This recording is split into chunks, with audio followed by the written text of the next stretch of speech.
Hi friends, welcome to the Shits and Gigs podcast where we keep the vibe high, the humor gets raunchy, and things get spicy when we talk about food. I'm your host Meg Davis, and I'm here tonight with a local educator, Joshua Laplante. He was the former head of the Greene School here in Rhode Island and recently transitioned to Chief Innovation Officer for the Rhode Island Education Collective, which is one of the first things I want to talk about because that sounds so interesting. So what does that mean? Yeah, so I accepted this position in July to work with a fairly new startup nonprofit organization that's missioned to ensure that every child has access to a great public school. Love it. And so my job as the Chief Innovation Officer is to work on the design of new schools and school improvement initiatives. Very cool. Already existing schools. That's huge. Yeah, Congratulations. thanks. How has it been so far? Great. Yeah? Yeah, I'm really excited about the So work I'm cool. doing. And now, so are you, like you said, it's brand new. About how many other people are you working with? There's 6 of us right now on the team. So small. Right, but there's also Yeah. a large grant that's out there that if we receive that grant, we'll probably triple in our size. That's awesome. Within the next couple of months. Wow. And now, so obviously we're going to dive into your nonprofit eventually too, but when did you, was this always your niche as far as educating goes with the nonprofits or like doing the specialty work or? Yeah, so I've just done 25 years Wow. in education between Crazy. private, urban district, and independent schools. But school transformation and the focus on equity and education and trying to turn around schools to better serve children and communities that are traditionally marginalized Yeah. has been my That's greatest big. experience. Go you. Yeah, 25 years. That's 25. awesome. With like a definitely like purpose driven too, which is so cool. Absolutely. Because I mean, I can't speak for all teachers, but a lot of them do it just for the kids because they enjoy being around the kids, seeing them learn and grow. But like that's next level, you know what I mean? Yeah. So you're really tapping into your untapped talent, which is Thanks. what I want on this show because so many of us have so many different talents naturally and we're just so caught up in that 9 to 5 typically we don't even pour into it. So Yeah. it's cool that it is your 9 to 5. Yeah, well, Or there's no maybe hour. more hours. Yeah. You're not clocking in and out, unfortunately, with your definitely job, not. I don't think. But you're also a proud husband, father of 2.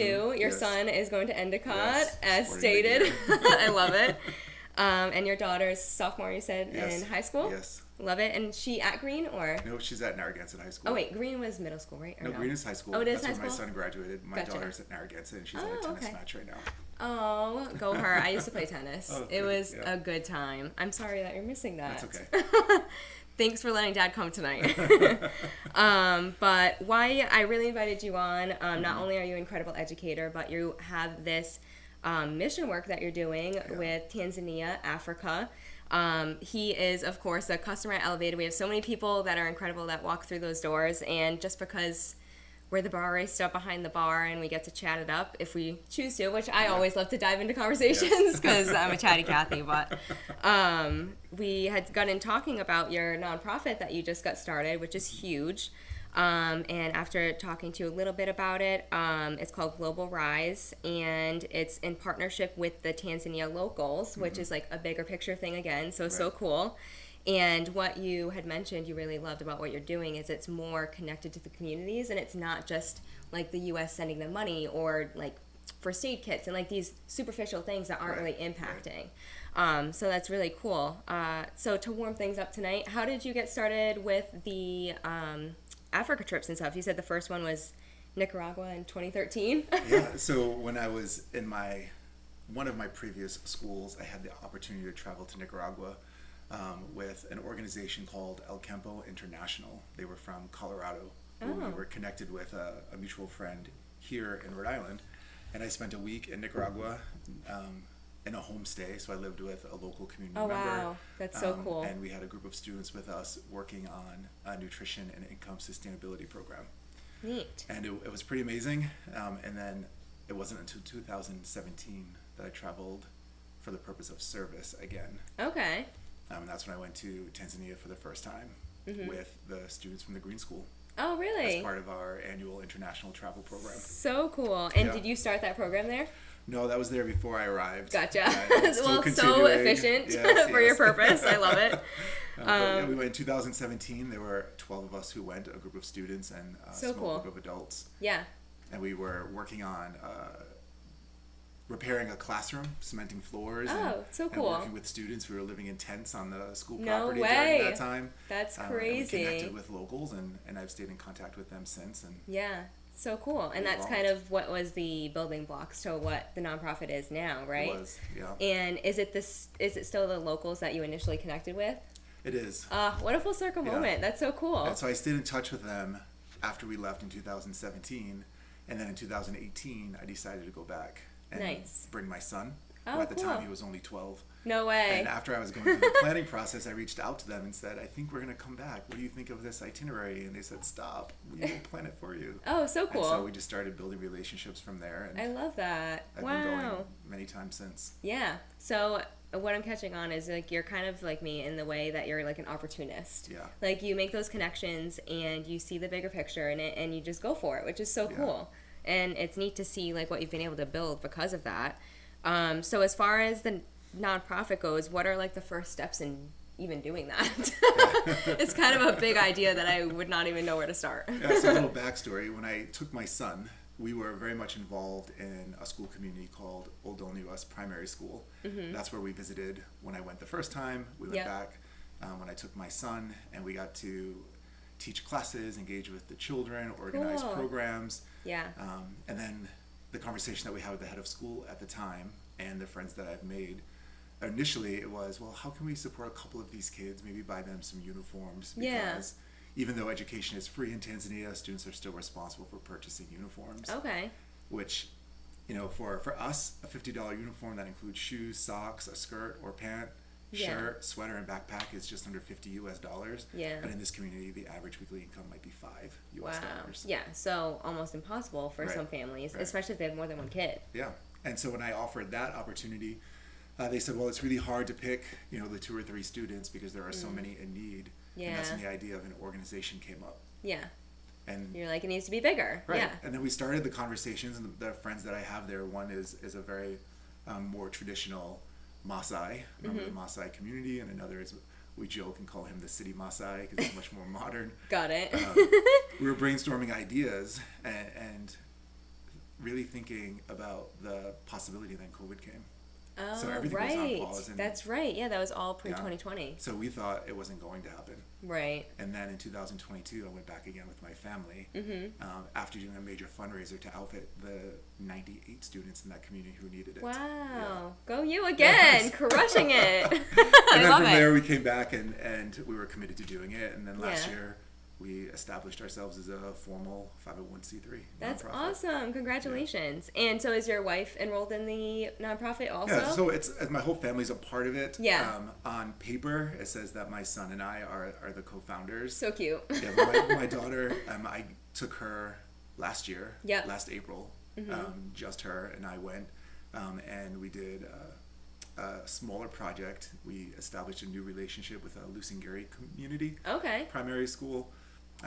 We supplied water tanks to minimize the water insecurity. Cool. And she helped co-plan our next project, which we hope to do in February. How fun. I love that you're enrolling your whole family. That is so incredible. So fun. And so what's like the bigger vision and goal for this? Yeah, so my son is at school now studying business and entrepreneurship, and he's really committed to seeing this grow into something more. Yeah. Our goal, hopefully, will be able to establish something that's more sustainable for the communities. The work that we do is not solely initiated by us as Americans who are showing up and saying, this is what we think you should be doing. Right. But we work with them on strategic planning. They talk about what their vision is for education. Yeah. And what work they're able to commit to to bring that to fruition. Right. And then we sort of supplement some of the gaps that exist. So we're working with them, for them. Right. So synergetic in the way that you're doing it, which is so awesome because life is so different over there also. So we have no clue what their day-to-day is in the grand scheme of things, or even what their priorities are. Like them simply learning how to add and subtract could be like an incredible skill that comes to purpose when they're like trading goods and things like that. But they don't need to know long division and things like this. They do, you know, which I'm sure they do learn bigger things, but it's just like, I don't know, some classes I feel like either in high school or even on the college level are so unnecessary to day-to-day life. So sometimes unless you have the right mindset and head when you're going into something like that. it can like go awry very quickly and not actually serve purpose. Yeah, so students every year in Tanzania have to take a national exam Oh, to okay. determine their proficiency on whether or not they can move forward to the next grade. Oh, wow. So we have Okay. students who might be in what we would call grade, I don't know, 10. For them it's Form 2, who Okay. could be 18, 19 years old, Wow. 20 even. And in That's the nuts. Maasai community, depending on their family structure and the need for their children to engage in herding or Or family work, care, yeah. they may not start school until they're 10 years old in grade 1. Wow, really? Yeah, so the timing is different, but the expectations are super rigid. Yeah. And when they're in high school, they call secondary school, if they don't perform well on this national exam, they don't move forward. And in some Really? cases, they would just be removed from school. Maybe go to Wow. a trade or just go farm. Huh. That's crazy. Yeah. Now, do you feel like something like that would benefit our school system? Touchy subject. Obviously, Yes, take yes. a second to think about it if you want. I'm not sure. Or not necessarily that structure, Yeah, but yeah. is there any changes that you've witnessed, or from things that you've witnessed in Tanzania, Mm-hmm. do you feel like there's anything that, like the United States structure, or even just our like local structure, could benefit from? As far as like standards and like Standards, kids going I feel grade like, to grade. Yeah, I feel like their national exam is probably equivalent to us having standards by Okay. subject, by grade. Gotcha. So it's probably aligned in that sense, but they could have classes as large as 125 for one teacher. No way. But here, you're fighting in classrooms Yeah. with staff if Right. they have classes about 25, 26. Yeah, 27. and like it's hard to control at that point. Right, and then they don't really have behavioral issues in their classrooms with I was gonna 125 ask, yeah, students. because that's a lot of people. Yeah, there's a different level of I think respect Yeah. from child to adult in that setting because they know the hardship it is for them to be in school. every Yeah, day. and it's a privilege in a way. Yeah. I haven't been in a classroom in quite some time, but even when I was doing my internship in college in like a speech room, no respect. It's crazy. Yeah. And it's just so sad because you guys are in these classrooms or in these settings trying to benefit these kids, but like the dynamic is not there anymore. Right, and it's right. so sad to see. It's definitely different in education right now. Yeah. For a number of reasons. But also with students and classrooms in Tanzania, there are no specialized supports. So you could have a Right. class of 125 and kids that were here would receive real targeted services for, I don't know, special education. Yeah, or reading or yeah. math support, tutoring, and that just isn't something that's available in public Right. education. So there. kids probably like fall through the cracks a lot. Yeah. And our focus is on the indigenous and rural communities. So there's Okay. even less available in those spaces. Got it. Okay. So what are like the living situations of these people? Yeah, so in the indigenous communities, families are still living in what are called bomas. And Okay. they're sort of sand and mud You're kidding. smoothed huts. Really? With sometimes straw roofs and sometimes corrugated tin. No way. Yeah. Hmm. But that's part of their culture historically. And That it's is so still- cool. And to they're be- still like thriving in that way. They're managing. Yeah, true. Yeah, I guess thriving is thriving in a third strong world word. place is different. Is a strong word. Strong word in that scenario, I suppose. But fast forward, our big picture, if today were many years from now and it was Yeah. all according to plan, we would have groups that would be cycling in and out of experiences in Yeah. Tanzania to gain cultural and linguistic experience, Yeah. provide service, and engage with the I natural love beauty it. of that part of the world. Yeah, which I am totally going at great. one point. I told you, I am so committed to this. It'll be such a fun experience and just such a cool thing to be a Yeah. part of. So in what ways can like us here be helpful to what you're doing? Good question. I don't know.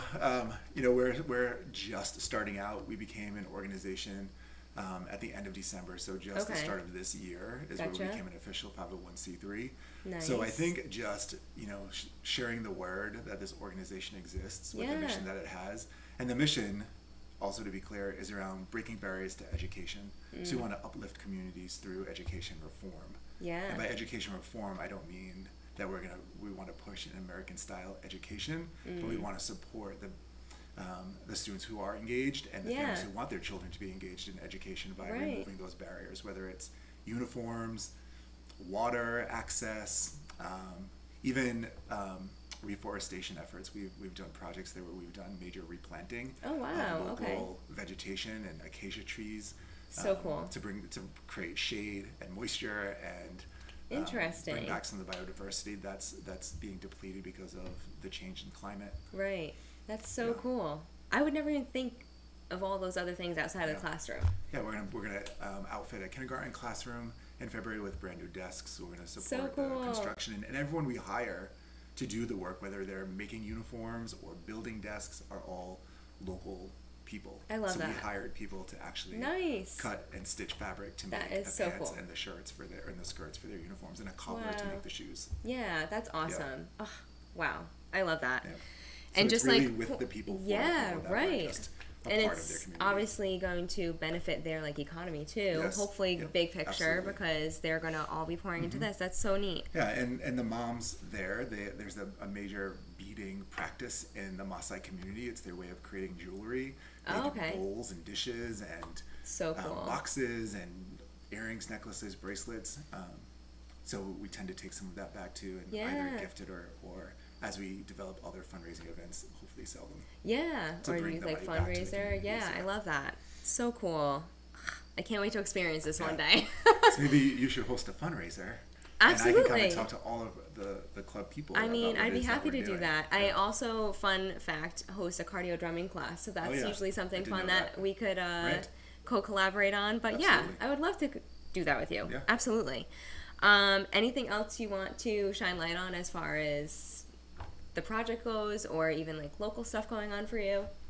As far as this project, we are actively searching grant opportunities right now to see if we can get some startup money to begin to highlight our series of upcoming events. We want to take our first group, not my family group, this summer. Okay. So that's another thing. If you know people who might be interested in having this experience, we've already begun to outline an itinerary for 7, 8, 10, or 12 days. So cool. So if you are interested, what's the commitment and things of that nature? What would go into it? It's really not an expensive program. The most expensive part of this is the airfare, and that's not anything we can get around. Right. But depending on the number of days would determine the cost of the experience and what it is that we try to include in that experience. We even one year when we went, we sat with a local midwife, and talked about her experience growing up and caring for children and birthing mothers, and then how the government hired her then to train registered midwives. That is so cool. So there's a lot of people to connect with that have interesting experiences. Right. They're all just leaning into, like I talked before we started, those natural passions that we get so caught up in just paying the bills here. We don't even lean into them. Right. But that's their life is what they're good at. And just to have that experience around different people, places, and cultures. Yeah. That's something that brings the thrill to me. I love learning language and learning culture, and Swahili is their language. Swahili? Yes. I'm going to have to download Duolingo again. I'll give you a lesson before we go. Sounds great. So funny. All right, so do you have a website or anything yet? Yeah, so our website is under development, but we do have a Facebook page. It's Global Rise RI. Okay. I'll have you send that to me, and I'll put it in the description, so it's there. And Instagram that's connected to it. We just put that up recently, too. So awesome. Now we're starting to introduce the members of our team. So I'll be posting soon the 2 members from Tanzania who are active. I love it. Something we also do, we sponsor 6 students in boarding and education. Oh, wow. We pay for their boarding, their food, their That's uniforms, huge. and their school supplies. Very cool. Yeah. Good for you. That's incredible. This whole thing is incredible. Keep going. Don't stop. Yeah, thanks. I don't think anything's stopping you, but so excited to see what's to come, and I appreciate you taking the time tonight. You're up to big things. Keep it up. Yeah, thank you. I appreciate that.